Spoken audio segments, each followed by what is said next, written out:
Assalamualaikum warahmatullahi wabarakatuh. Perkenalkan, nama saya Muhammad Maulid Fajar dengan NIM G11120200040.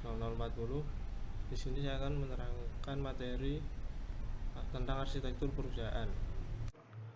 Yang pertama ada arsitektur perusahaan. Menurut Jackman pada tahun 1997, arsitektur perusahaan merupakan sekumpulan representasi yang diperlukan untuk menggambarkan sebuah sistem atau perusahaan berkenaan dengan konstruksi, pemeliharaan, dan perkembangannya. Setiap aktivitas yang melibatkan sekelompok orang yang menggunakan sumber daya untuk mencapai tujuan tertentu dapat dikatakan sebagai enterprise. Dalam pengertian ini, enterprise bisa berupa keseluruhan korporasi, divisi dari suatu korporasi, organisasi pemerintah, departemen tunggal, atau suatu jaringan organisasi dengan geografis berbeda yang dikaitkan dengan tujuan tertentu. Manfaat dan tujuan arsitektur perusahaan. Tujuan dari arsitektur perusahaan yaitu menyediakan framework atau kerangka kerja, alat, dan perspektif untuk membawa startup atau bisnis dari kondisi saat ini ke status targetnya. Untuk manfaat, yang pertama, menyediakan suatu mekanisme yang memungkinkan komunikasi tentang elemen-elemen enterprise arsitektur di antara organisasi bisnis dan teknologi informasi dan berfungsinya enterprise. Yang kedua, menghasilkan informasi yang terpusat, stabil, dan meningkatkan konsistensi, ketelitian, ketepatan waktu, integritas, kualitas, ketersediaan akses, dan pembagian informasi yang dikelola lintas enterprise. Yang ketiga, informasi berkualitas dan tepat waktu yang disediakan oleh enterprise arsitektur mempermudah enterprise untuk menanggapi kekuatan perubahan dan membuat keputusan yang lebih baik.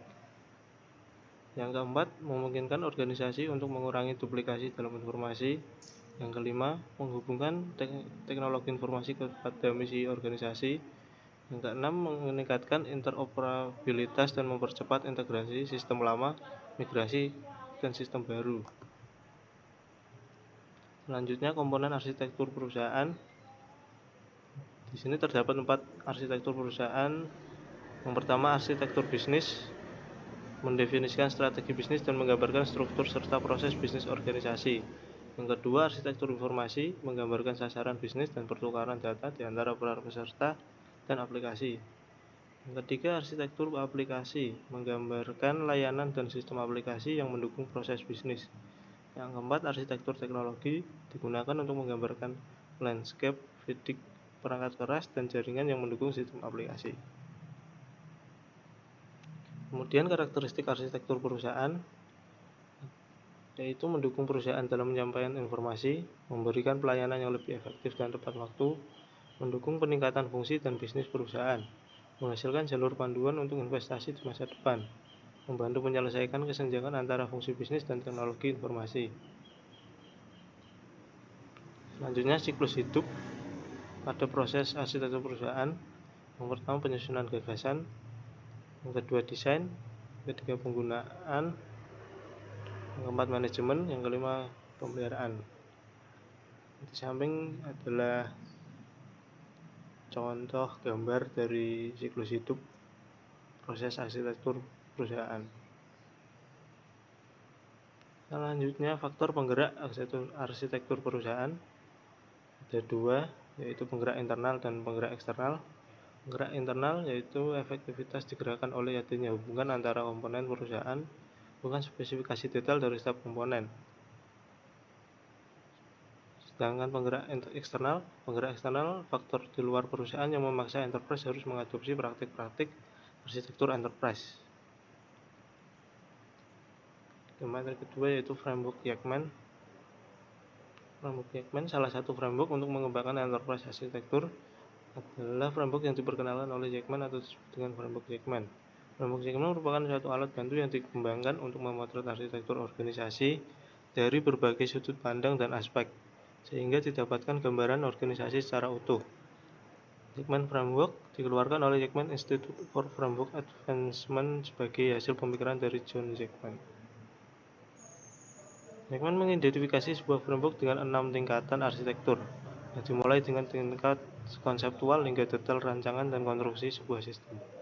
Aspek yang penting lainnya adalah definisi yang jelas dan perbedaan dari ketiga arsitektur, yakni arsitektur data, arsitektur proses, dan arsitektur jaringan. Dalam Jackman Framework digunakan istilah konseptual, logikal, dan fisik yang masing-masing mewakili perspektif perencana dan pemilik perusahaan. Perspektif manajemen, perspektif perancang sistem informasi, dan perspektif pelaksana. Pada tingkat logikal akan digunakan UML atau Unified Modeling Language yang dibutuhkan untuk pemodelan bisnis dan aplikasi software.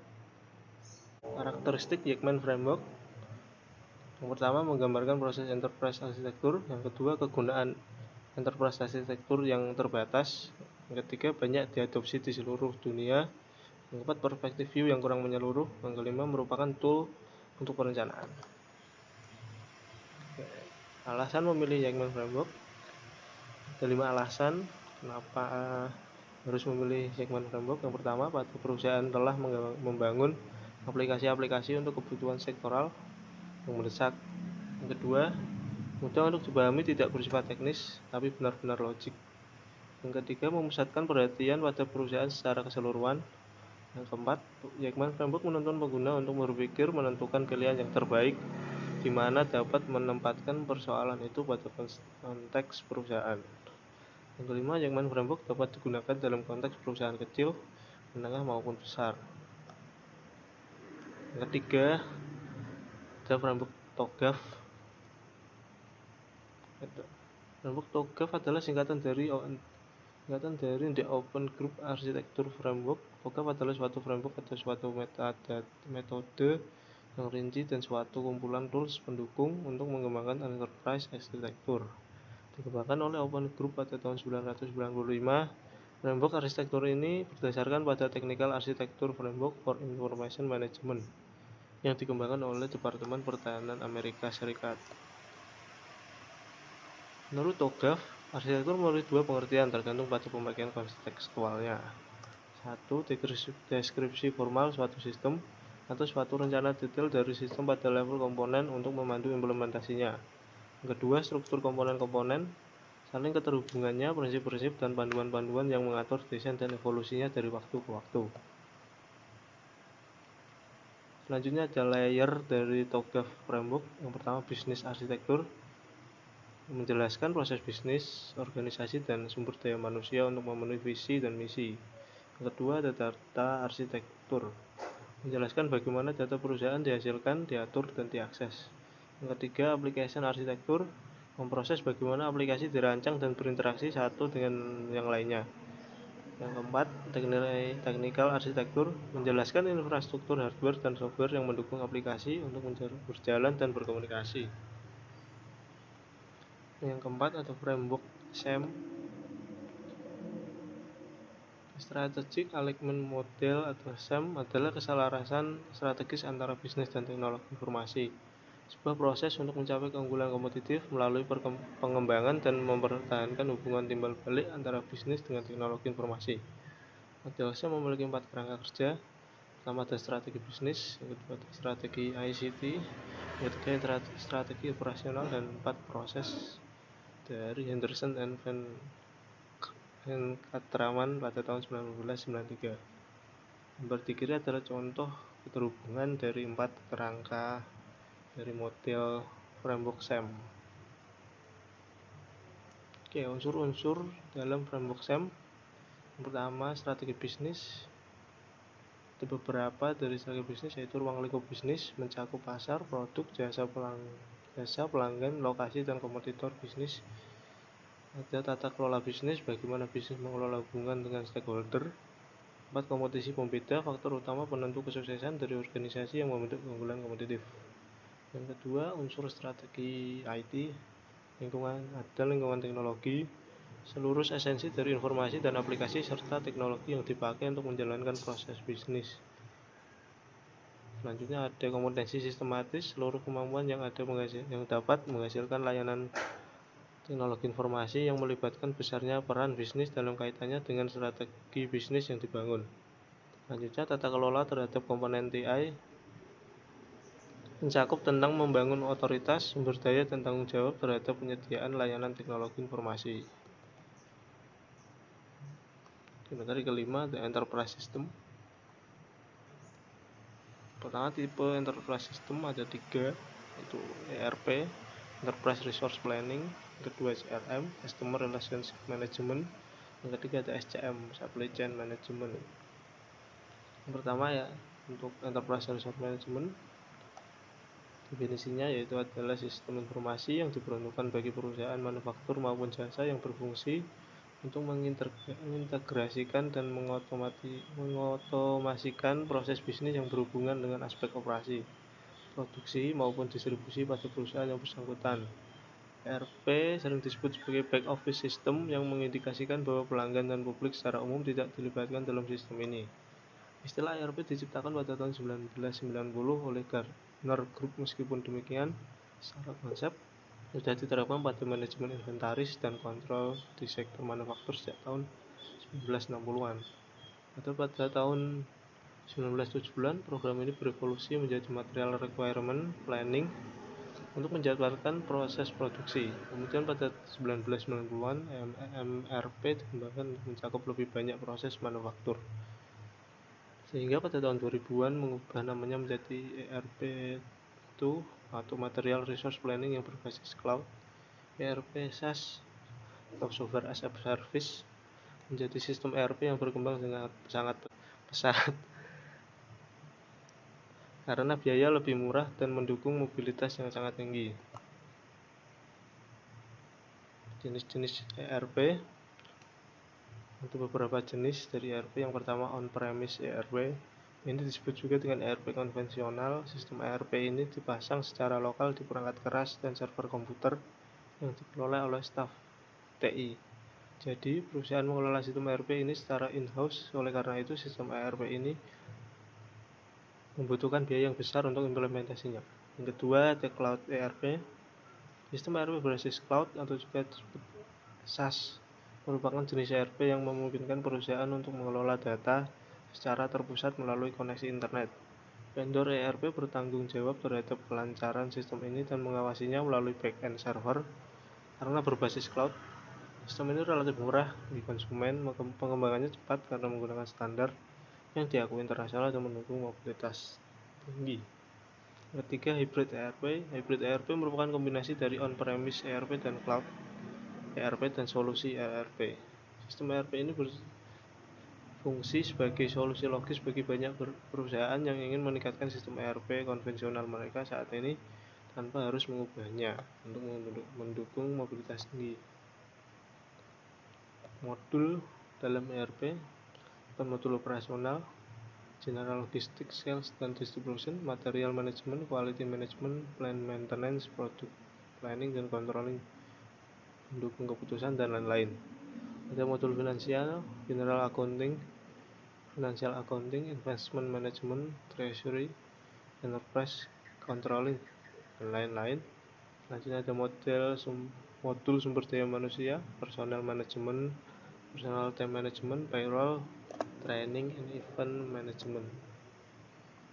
Selanjutnya ada CRM, yaitu Customer Relationship Management, proses menyimpan informasi pelanggan dan merekam seluruh kontak yang terjadi antara pelanggan dan perusahaan, serta membuat profil pelanggan untuk staf perusahaan yang memerlukan informasi tentang pelanggan tersebut.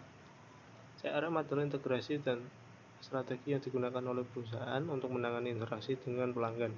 Melalui CRM inilah bisa diketahui informasi paling update seputar pelanggan, mulai dari keluhan, permintaan produk, dan jenis servis yang perlu ditingkatkan.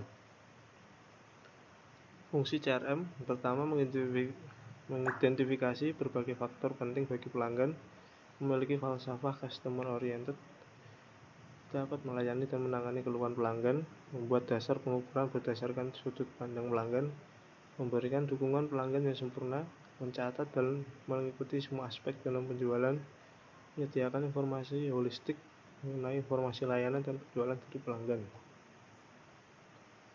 Komponen dalam CRM yaitu customer. Customer adalah semua pihak yang akan, pernah, dan sedang menggunakan jasa atau layanan yang diberikan oleh perusahaan, baik dalam proses melihat, melakukan pembelian, maupun maintenance. Kedua, ada relasional atau hubungan. Ketika membangun hubungan dengan pelanggan, perusahaan harus memperhatikan komunikasi dua arah. Tujuan dari hubungan ini Tujuan dari hubungan tersebut adalah untuk memberikan kepuasan jangka panjang antara kedua pihak, pelanggan dan perusahaan. Yang ketiga ada manajemen hubungan pelanggan fokus pada pengelolaan dan peningkatan hubungan antara perusahaan dengan pelanggan. Tahapan-tahapan dalam CRM itu ada 3. Yang pertama mendapat pelanggan baru atau acquire. Hal ini bisa dicapai dengan memberikan kemudahan akses informasi kepada calon pelanggan. Selain itu, adanya inovasi dan layanan yang menarik juga memberikan peranan penting dalam proses mendapatkan pelanggan baru. Yang kedua, meningkatkan hubungan dengan pelanggan atau enhance. Dalam hal ini, perusahaan berusaha meningkatkan hubungannya dengan pelanggan yang sudah ada dengan memberikan pelayanan terbaik. Misalnya menerima dan menangani keluhan, memberikan reward pada pelanggan setia. Ketika ada mempertahankan pelanggan atau retain, perusahaan harus berusaha mendapatkan loyalitas pelanggan dengan cara berusaha memenuhi ekspektasi pelanggan tersebut. Yang terakhir ada SCM dan Supply Chain Management. Supply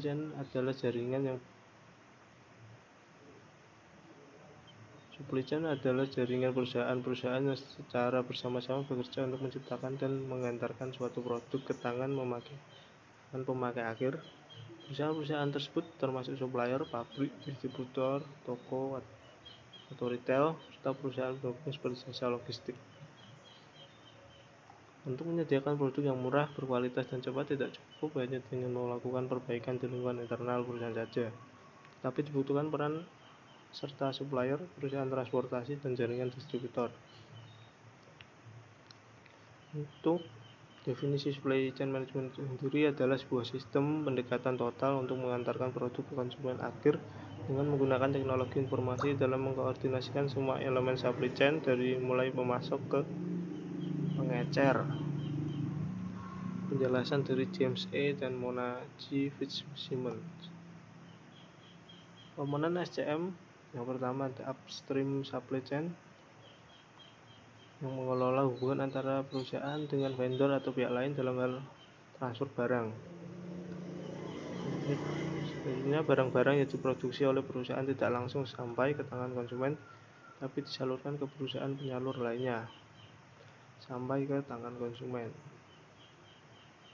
Komponen SCM yang kedua yaitu internal supply chain. Itu aktivitas pasokan barang pada internal perusahaan, contoh dari gudang bahan menuju produksi, kemudian sampai pada gudang barang jadi, dan seterusnya. Yang ketiga adalah downstream supply chain. Itu manajemen yang mengurusi transfer barang dari perusahaan langsung ke konsumen. Selanjutnya ada supply chain operation reference atau SCORE. Pertama ada reliability atau handle, kemampuan untuk menciptakan kualitas dan deliver on time. Yang kedua ada responsiveness atau cepat, mampu memenuhi order dengan cepat. Yang ketiga adalah agility, fleksibel dan adaptif, mampu menyesuaikan perubahan dengan tetap sustainable atau berkelanjutan. Dari 3 ini bisa dilihat dari sudut pandang pelanggan. Selanjutnya 4, proses efisiensi atau proses berbiaya rendah. Efisiensi proses dalam rangka menurunkan biaya dalam menciptakan barang. Yang kelima, access productivity, aset menghasilkan revenue. Efisiensi aset dalam rangka meningkatkan revenue. Untuk nomor 4 dan 5 ini dilihat dari sudut pandang produsen. Terima kasih telah mendengarkan video saya. Sampai jumpa. Wassalamualaikum warahmatullahi wabarakatuh.